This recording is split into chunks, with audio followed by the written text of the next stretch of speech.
پہ فدا یارو سارا زمانہ ہے، مولا علی کا وہ پیارا گھرانہ ہے۔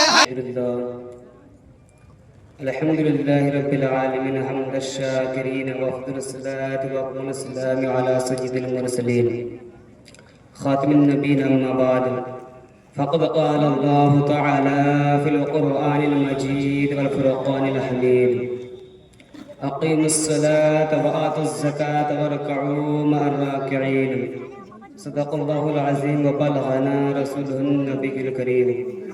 میرا عنوان نماز کا ذکر ہے۔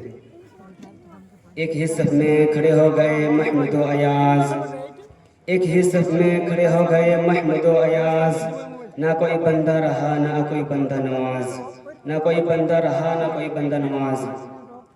ہر واعظ ہر مقرد ہر خطبہ معصوم کے بعد کسی نہ کسی آیت مقدسہ یا حدیث پاک کو اپنا نمایاں سخن بنایا کرتا ہے۔ اسی ضابطے اور قانون کے تحت میں نے بھی ایک آیت کریمہ تلاوت کرنے کا شرف حاصل کیا اور اسی کو اپنا نمایاں سخن بنایا۔ اللہ تبارک و تعالیٰ قرآن مقدس میں ارشاد فرماتا ہے اقیموا الصلاة وآتوا الزکاة وارکعوا مع الراکعین، نماز قائم کرو، زکوٰۃ دو اور رکوع کرنے والے ساتھ رکوع کرو، یعنی جماعت سے نماز ادا کرو۔ برادران ملت، نماز افضل ترین عبادت ہے۔ نماز مسلمان سے قرب الہی حاصل کرتا ہے۔ نماز مومن کی علامت ہے۔ نماز دل کا سرور ہے۔ نماز کا انکار کرنے والا کافر ہے، وقت پر نماز نہ پڑھنے والے گنہگار ہے۔ آج مسلمان نماز سے لاپرواہ ہو گئے ہیں۔ آج مسلمان دنیاوی کاروباروں میں حق ہے، لوگ نماز پڑھنے کے لیے طرح طرح کے بہانے بناتے ہیں، لیکن مسلمانوں خدا کے یہاں تمہارا کوئی بہانہ کارگر نہ ہوگا، اور کل قیامت کے دن سب سے پہلے نماز کا سوال ہوگا۔ اس دن تم اللہ تبارک و تعالیٰ کو کیا جواب دو گے؟ مسلمانوں، اللہ کے یہاں دنیا کی دولت کم نہیں آئے گی، دوست و احباب کم نہیں آئیں گے، اور کوئی چیز کم آنے والی ہے تو رسول کی محبت، اور کوئی چیز کم آنے والی ہے تو رسول کی آنکھوں کی ٹھنڈک نماز ہے۔ حدیث شریف میں ہے اللہ کے رسول صلی اللہ علیہ وسلم ارشاد فرماتے ہیں کہ اللہ تبارک و تعالیٰ نے 5 وقت کی نماز فرض کی ہے۔ جس نے وقت پر اچھی طرح وضو کیا، خضوع و خشوع کے ساتھ نماز پڑھی، تو اللہ تبارک و تعالیٰ نے اسے اپنے ذمہ کے انصاحت کر لیا کہ اسے بخش دے۔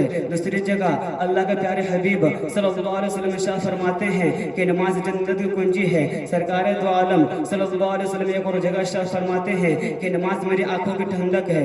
محترم حضرات، مذکورہ حدیث میں سرکار دو عالم صلی اللہ علیہ وسلم ارشاد فرماتے ہیں کہ نماز میری آنکھوں کی ٹھنڈک ہے۔ اگر آپ صلی اللہ علیہ وسلم کی آنکھوں میں ٹھنڈک پہنچانا چاہتے ہیں تو نماز شروع کر دیجئے۔ کون مسلمان ہے جو سرکار دو عالم صلی اللہ علیہ وسلم کی آنکھوں میں ٹھنڈک نہیں پہنچانا چاہتا ہوگا اور یقیناً چاہتا ہوگا۔ اگر آپ حقیقی معنی میں عاشق رسول اور اپنے محبوب کی آنکھوں میں ٹھنڈک پہنچانا چاہتے ہیں تو نماز شروع کر دیجئے، اور پیارے حبیب صلی اللہ علیہ وسلم کی آنکھوں میں ٹھنڈک پہنچا کر دونوں جہاں کی نعمتیں حاصل کیجئے۔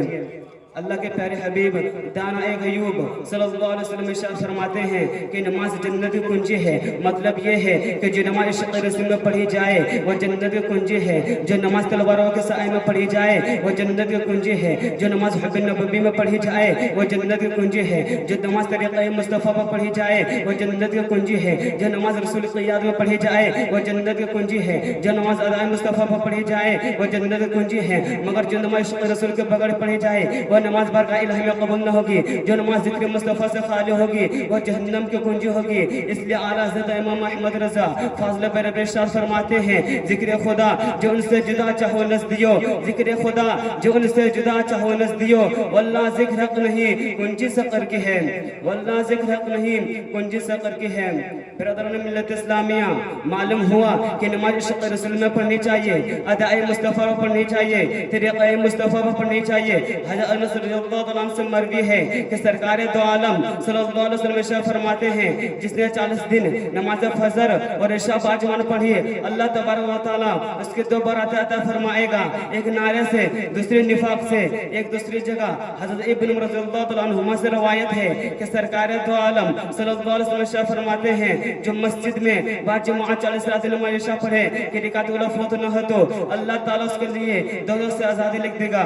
مذکورہ حدیث میں معلوم ہو گیا کہ جو نماز کی پابندی کرتا ہے، خصوصاً عشاء اور فجر کی نماز کی پابندی کرتا ہے، عشق نبی میں ڈوب کر ادا کرتا ہے، اس کے لیے یقیناً دوزخ سے رہائی کا پروانہ ہے۔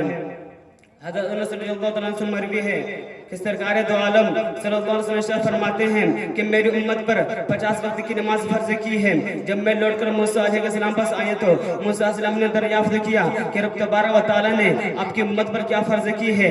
آپ نے ارشاد فرمایا کہ میری امت پر رب تبارک و تعالیٰ نے 50 وقت کی نماز فرض کی ہے۔ موسیٰ علیہ السلام کہنے لگے واپس جائے اور اپنے رب سے کم کرا لیجئے کیونکہ آپ کی امت پر اتنی طاقت نہیں رہتی۔ سرکار دو عالم صلی اللہ علیہ وسلم واپس جاتے ہیں اور اپنے گنہگار کمزور امت کا خیال کرتے ہوئے نمازیں کم کرا لیتے ہیں۔ اس طرح سے 45 وقت کی نمازیں معاف کرا لیتے ہیں، صرف 5 وقت کی نماز رہ جاتی ہے۔ لیکن اللہ کے کلام میں کوئی تبدیلی نہیں۔ جو بندہ خوشو ساتھ عشق مصطفیٰ میں سینے بسا کر 5 وقت کی نماز پڑھے گا اسے 50 وقت کی نماز کا ثواب دیا جائے گا۔ سرکار دو عالم صلی اللہ علیہ وسلم ارشاد فرماتے ہیں جو میری طرح وضو کرے پھر ظہر کی نماز پڑھے تو رب تبارک و تعالیٰ سے گناہ معاف فرما دیتا ہے۔ یعنی وہ گناہ جو فجر کی نماز اور ظہر کی نماز کے درمیان ہوئے، پھر عصر کی نماز پڑھتا ہے تو عصر کی نماز پڑھتا ہے تو ظہر اور عصر کے درمیان ہونے والے گناہوں کو معاف فرما دیتا ہے۔ جب مغرب کی نماز پڑھتا ہے تو عصر اور مغرب کے بیچ جو گناہ ہوتے ہیں معاف کر دیے جاتے ہیں۔ اس کے بعد جب عشاء کی نماز پڑھتا ہے تو رب تبارک و تعالیٰ مغرب اور عشاء کے درمیان ہونے والے گناہوں کو معاف فرما دیتا ہے، اور فجر کی نماز پڑھے تو عشاء اور فجر کے درمیان ہونے والے گناہوں کو معاف فرما دیتا ہے۔ یہی گناہ ہے جو برائیوں کو دور کر دیتی ہے۔ ایک دفعہ حضرت عیسیٰ علیہ السلام دریا کے کنارے جا رہے تھے، آپ کی نظر ایک سفید نورانی جانور پڑے۔ دیکھتے کیا ہے کہ وہ جانور دریا کے کیچڑ میں لٹ پٹ ہو رہا ہے، جس کی وجہ سے اس کا بدن میلا ہو گیا ہے۔ پھر وہ جانور وہاں سے نکل کر دریا میں نہاتا ہے، جس سے وہ پھر سفید ہو جاتا ہے۔ وہ جانور اس طرح سے 5 مرتبہ کیا۔ حضرت عیسیٰ علیہ السلام جانور کی اس حرکت کو دیکھ کر متعجب ہوئے۔ حضرت جبرائیل علیہ السلام آپ کے متعجب دیکھ کر فرمایا کہ یہ جانور جو آپ نے دیکھا یہ امت محمدیہ کی نمازوں کے مثل ہے، اور یہ دریا ان کی نمازوں کے مثل ہے، اور یہ کیچڑ ان کی گناہوں کے مثل ہے۔ یہ کیچڑ میں لوٹنا گناہوں کے مثل ہے۔ جس طرح یہ دریا میں نہایا، جس طرح یہ جانور دریا میں نہایا، نہا دھو کر پاک و صاف ہو گیا، اسی طرح امت محمدیہ کے گنہگار لوگ ان 5 نمازوں کے سبب اپنے گناہوں سے پاک و صاف ہو جائیں گے۔ وآخر دعوانا الحمدللہ رب العالمین۔ السلام علیکم۔